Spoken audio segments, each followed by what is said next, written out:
Voyager 1, a tiny spacecraft the size of a car, is drifting through the unimaginable darkness of space, 14.5 billion miles from Earth.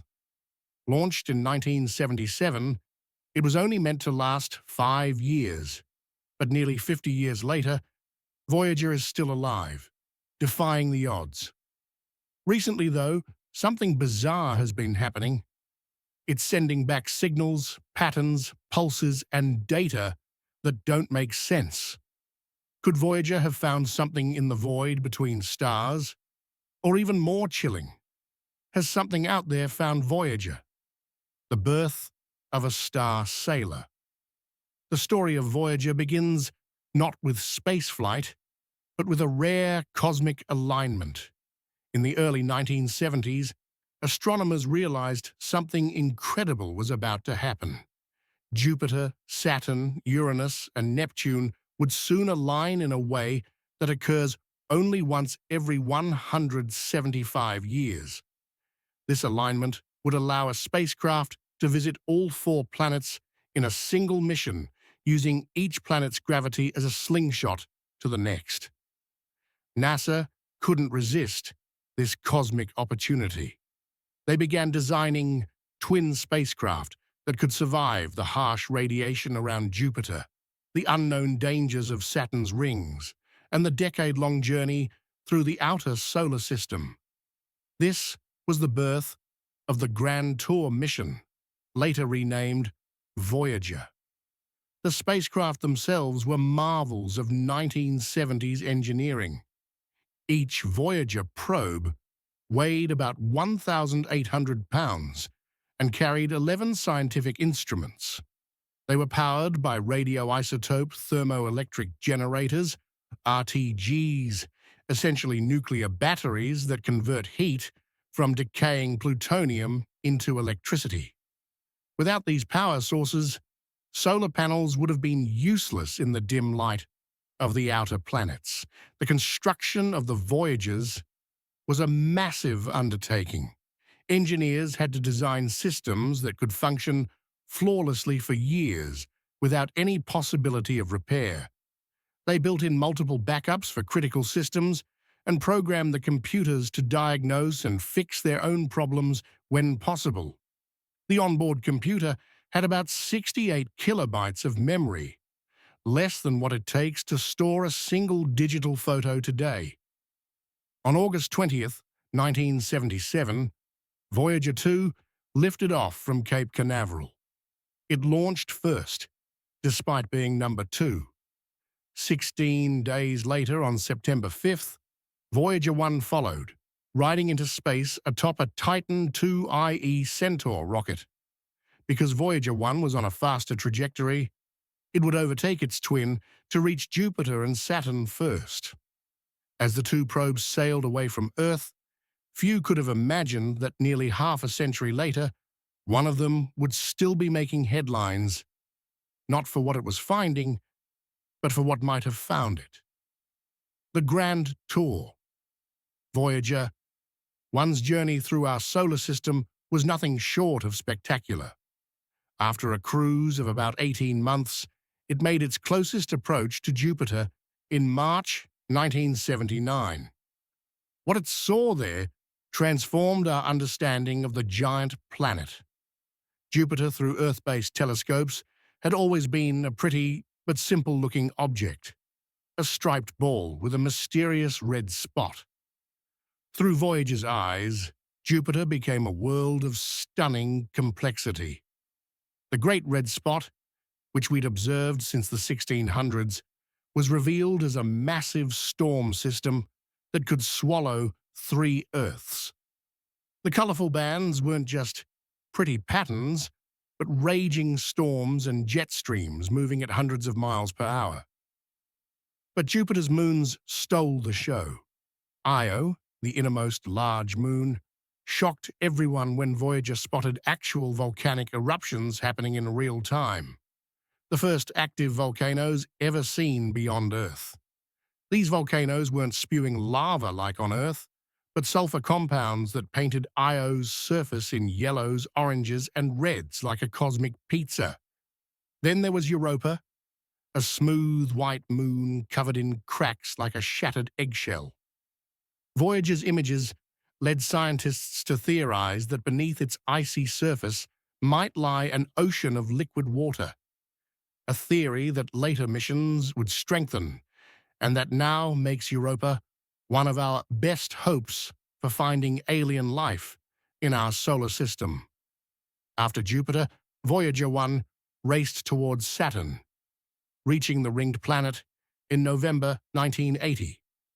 Again, what had seemed simple from Earth became gloriously complex up close. Saturn's rings, which looked like solid bands from Earth, broke down into thousands of individual ringlets, some braided, some with strange spokes, all moving and changing like a cosmic dance. Saturn's largest moon, Titan, particularly interested scientists because it was the only moon in our solar system with a substantial atmosphere. Voyager couldn't see through Titan's orange haze, but measured its atmosphere and found it was mostly nitrogen, just like Earth's. This discovery eventually led to the Cassini-Huygens mission decades later, which found lakes and rivers of liquid methane on Titan's surface. After Saturn, Voyager 1's planetary mission was complete. NASA had a choice. They could send it to Pluto, then still considered our ninth planet, or they could direct it northward out of the plane of the solar system, beginning its journey into interstellar space sooner. They chose the latter path, while Voyager 2 continued on to Uranus and Neptune. As Voyager 1 left Saturn behind, it turned its camera back toward the planets for one last look. In February 1990, it took a series of pictures that included what became known as the pale blue dot image. Earth, a tiny blue pixel in a sunbeam, seen from 3.7 billion miles away. The reflection on this image would become one of the most profound statements about humanity's place in the cosmos ever written. And then Voyager 1 fell silent, at least visually. NASA turned off the cameras to save power, and the spacecraft sailed into the darkness. Blind but still sensing, still listening, still sending back data about the space between the stars, the golden record. Attached to the side of each Voyager spacecraft is a gold-plated copper disc, 12 inches in diameter. A time capsule meant to tell the story of Earth to any intelligence that might find it in the distant future. The golden record, as it's known, is humanity's message in a bottle tossed into the cosmic ocean. The story of the golden record is almost as fascinating as Voyager itself. A team had just 6 weeks to decide what to put on it. 6 weeks to sum up all of human existence. The team worked around the clock, arguing passionately about what music, sounds, and images should represent our world to the stars. The final contents are extraordinary in their diversity. The record contains greetings in 55 languages, from Akkadian, a language spoken 6,000 years ago, to Wu, a Chinese dialect. There are sounds from Earth, thunderstorms, volcanoes, birds, whales, laughter, footsteps, and a human heartbeat. There's music from around the world. Bach's Brandenburg Concerto, a Navajo night chant, a Peruvian wedding song, and Chuck Berry's Johnny B. Good. The record also includes 116 images encoded in analog form, diagrams showing mathematical concepts, photos of Earth's landscapes, pictures of human activities, and illustrations of DNA structure. There's a message from then-President Jimmy Carter and UN Secretary-General Kurt Waldheim. On the cover of each record is a diagram showing how to play it at 16 2/3 revolutions per minute, and a pulsar map showing Earth's location in the galaxy. The records are expected to last for billions of years, long outlasting Earth itself. The chances of an alien civilization ever finding a Voyager spacecraft are incredibly small. The nearest star to Voyager 1's trajectory is AC plus 79, 3888, which it will pass in about 40,000 years. And even then, it will still be 1.7 light years away. But that wasn't really the point. The record was a kind of symbolic statement, a way of saying, "We made it this far. We hope you exist." There's something profoundly moving about these golden records still traveling outward, carrying the sounds of children's laughter, whale songs, and Bach into the infinite darkness. They represent humanity at its most hopeful and forward-thinking, the same spirit that built the Voyagers themselves. Little did we know that the golden record might not be our first message received by another intelligence, because something out in the darkness between stars seems to have taken an interest in Voyager itself. Years in the void.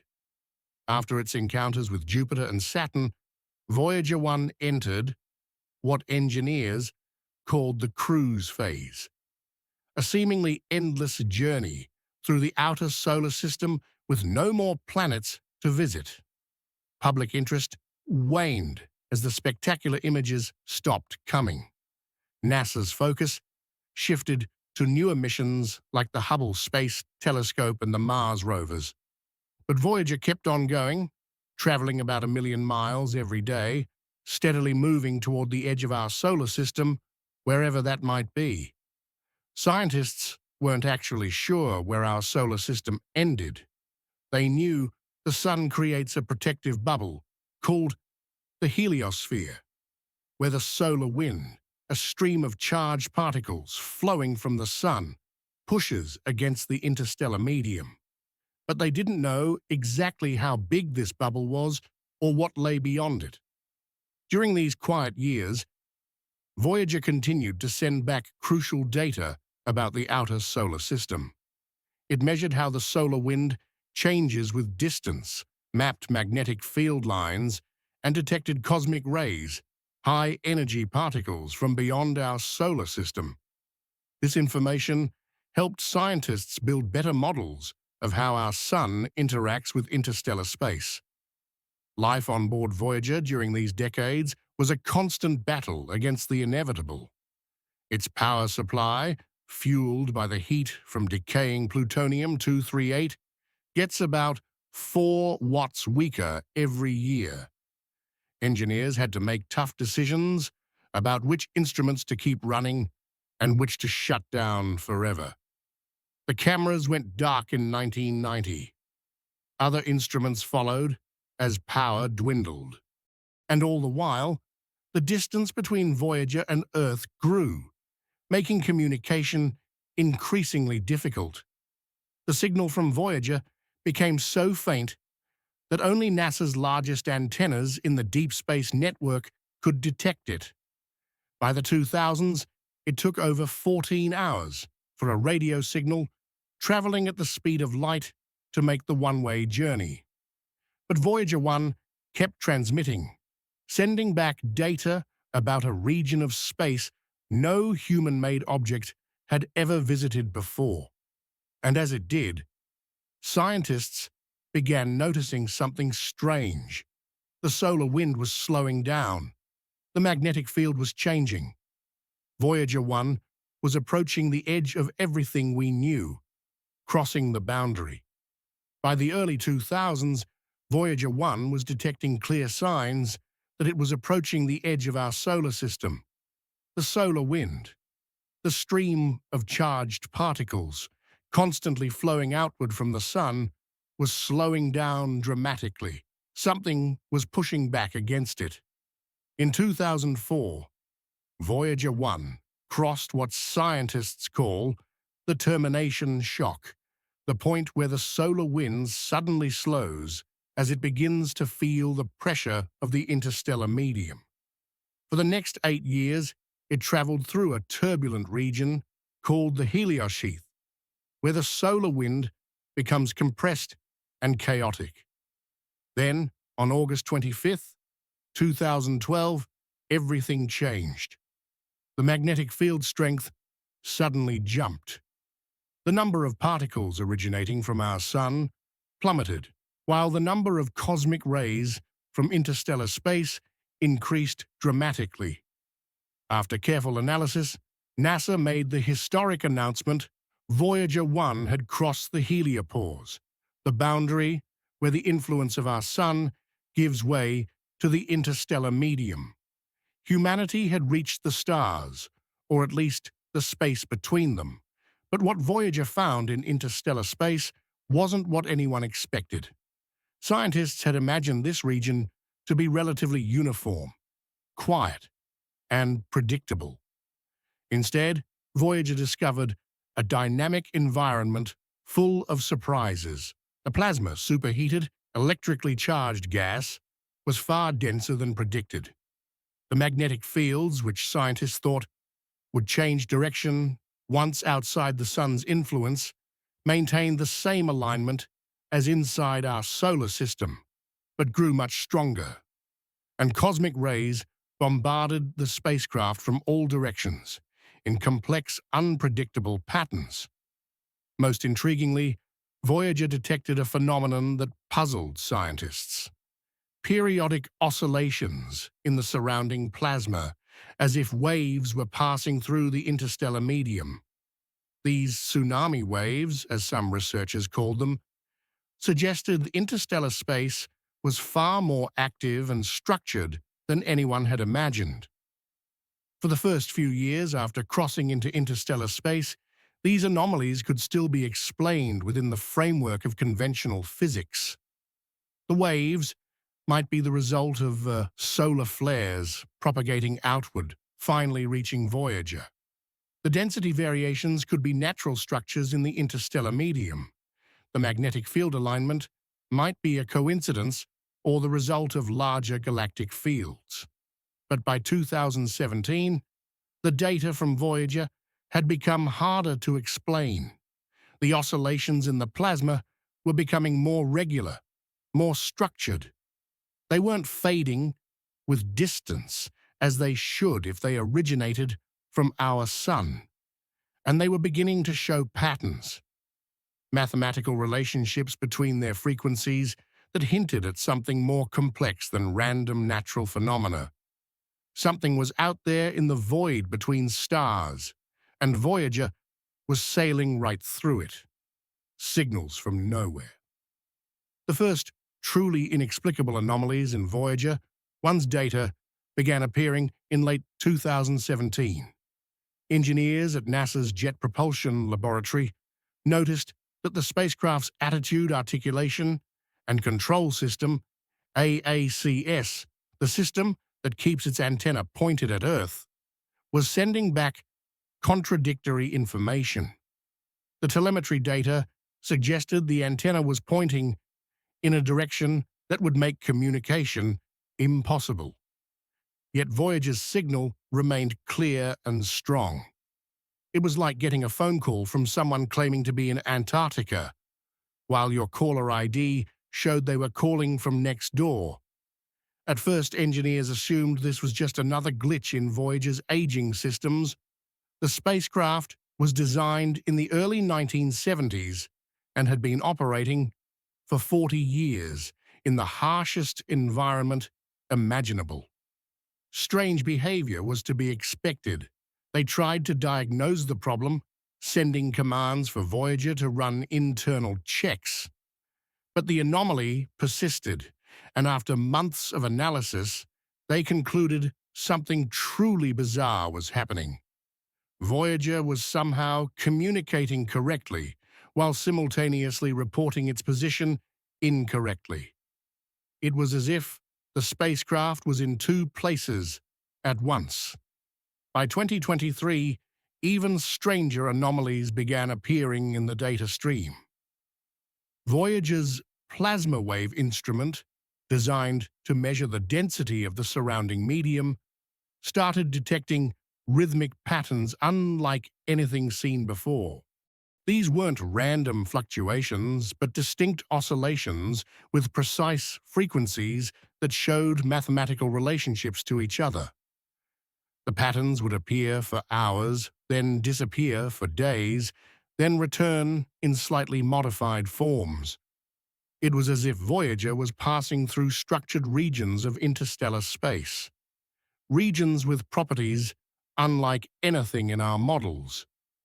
Some team members suggested these might be standing waves in the interstellar medium, similar to how a guitar string creates specific notes when plucked. Others proposed more exotic explanations that Voyager might be detecting the boundaries between cells in the cosmic web, the vast network of filaments that connects galaxies. But none of these explanations fully accounted for the precision of the patterns or their persistence. Nothing in the interstellar medium should be able to create such structured signals lasting for months. Were these the first whispers of something we had never encountered before? Something that existed in the vast darkness between stars? Something that was now taking an interest in our tiny mechanical explorer, the temperature mystery. In early 2024, the mystery surrounding Voyager 1 deepened considerably. The spacecraft's temperature sensors, instruments designed to monitor its systems during its planetary encounters decades earlier, began registering readings that defied explanation. These sensors had been essentially dormant for years, still connected, but expected to show only the background cold of deep space, around 3 degrees above absolute zero. Instead, they began showing regular rhythmic spikes in temperature. Every 4.88 hours, the external sensor array would warm by nearly 30 degrees, then gradually cool back down. This cycle repeated with such precision that it could only be the result of external energy input. What made this truly extraordinary was that these temperature pulses corresponded exactly with the plasma wave oscillations detected months earlier. Whatever Voyager was encountering wasn't just affecting one instrument. It was interacting with multiple systems simultaneously. The NASA team ran exhaustive diagnostics, trying to find any internal explanation. Could residual heat from the radioisotope generator be cycling somehow? Was there a short circuit, creating feedback between systems? Every internal explanation was ruled out one by one, leaving only the conclusion that Voyager was genuinely detecting something external, something with a regular, predictable energy cycle. The temperature spikes created another problem. They threatened Voyager's remaining operational life. The aging spacecraft was designed to operate in deep cold, and these regular heating cycles were stressing systems that had already far exceeded their planned lifespan. Engineers feared that vital components might fail as a result. Yet strangely, despite these temperature stresses, Voyager's power consumption patterns actually improved. The spacecraft began operating more efficiently than its age and condition should allow. It was as if something was helping it compensate for the thermal stress, optimizing its energy use in ways its 1970s systems weren't programmed to do. This combination of threatening temperature spikes and improved energy efficiency baffled the NASA team. It was like watching an old car's engine overheat while simultaneously getting better gas mileage. The two effects seemed contradictory unless some external force was both causing and compensating for the thermal stress. But the temperature anomalies were just the beginning. What happened next would challenge our understanding of physics itself. Changing course. For 47 years, Voyager 1's trajectory had been precisely what physics predicted. A gradually curving path, determined by the gravitational influences of the Sun and planets, plus the tiny adjustments made by its occasional use of thrusters to maintain its orientation. NASA could calculate its position years in advance with remarkable accuracy, but in mid-2024, that changed. Voyager 1 began to drift off course. The deviation was subtle at first, just a few kilometers different from where calculations said it should be. Well within the margin of error for an object billions of kilometers away. But over several months, the deviation grew. By early 2025, Voyager was hundreds of kilometers from its predicted position, and the gap was widening. Most concerning was the nature of the drift. It wasn't random, as you'd expect from a mechanical failure or thruster malfunction. Voyager was adjusting its course in tiny, precise increments, as if being gently pulled toward a specific point in space. One engineer described it in a team meeting as like watching a sailboat tack against the wind, making a series of small, deliberate course changes. The problem was, Voyager couldn't do that. Its main thrusters were only fired about once every few years to maintain its orientation toward Earth. The spacecraft didn't have the fuel or the programming to make these kinds of course adjustments. Something else was causing the change in trajectory. Engineers tried sending commands to Voyager to fire its thrusters in the opposite direction, hoping to counteract whatever was causing the drift. The spacecraft acknowledged the commands and reported executing them, but its trajectory continued to change regardless, as if something were overriding NASA's instructions. By late 2025, the deviation had become impossible to hide or explain away. Voyager 1 was clearly being redirected toward a specific region of interstellar space. A region that, according to our astronomical charts, contained nothing of particular interest, just empty void. Yet Voyager was heading straight for it, like a ship following a hidden current or answering a call. In a desperate attempt to understand what was happening, NASA made a decision that surprised even some team members. They sent a command to reactivate Voyager's long-dormant camera system, hoping to see what might be out there in the darkness. No one expected the cameras to work after 35 years of inactivity in the freezing void of space. And no one expected the response that came back 21 hours later. Ghost in the machine. The command to reactivate Voyager 1's cameras was a long shot. The imaging system had been shut down in 1990 after capturing the famous pale blue dot photo. After 35 years of exposure to cosmic rays, extreme cold, and radiation, most engineers expected the system to be permanently damaged.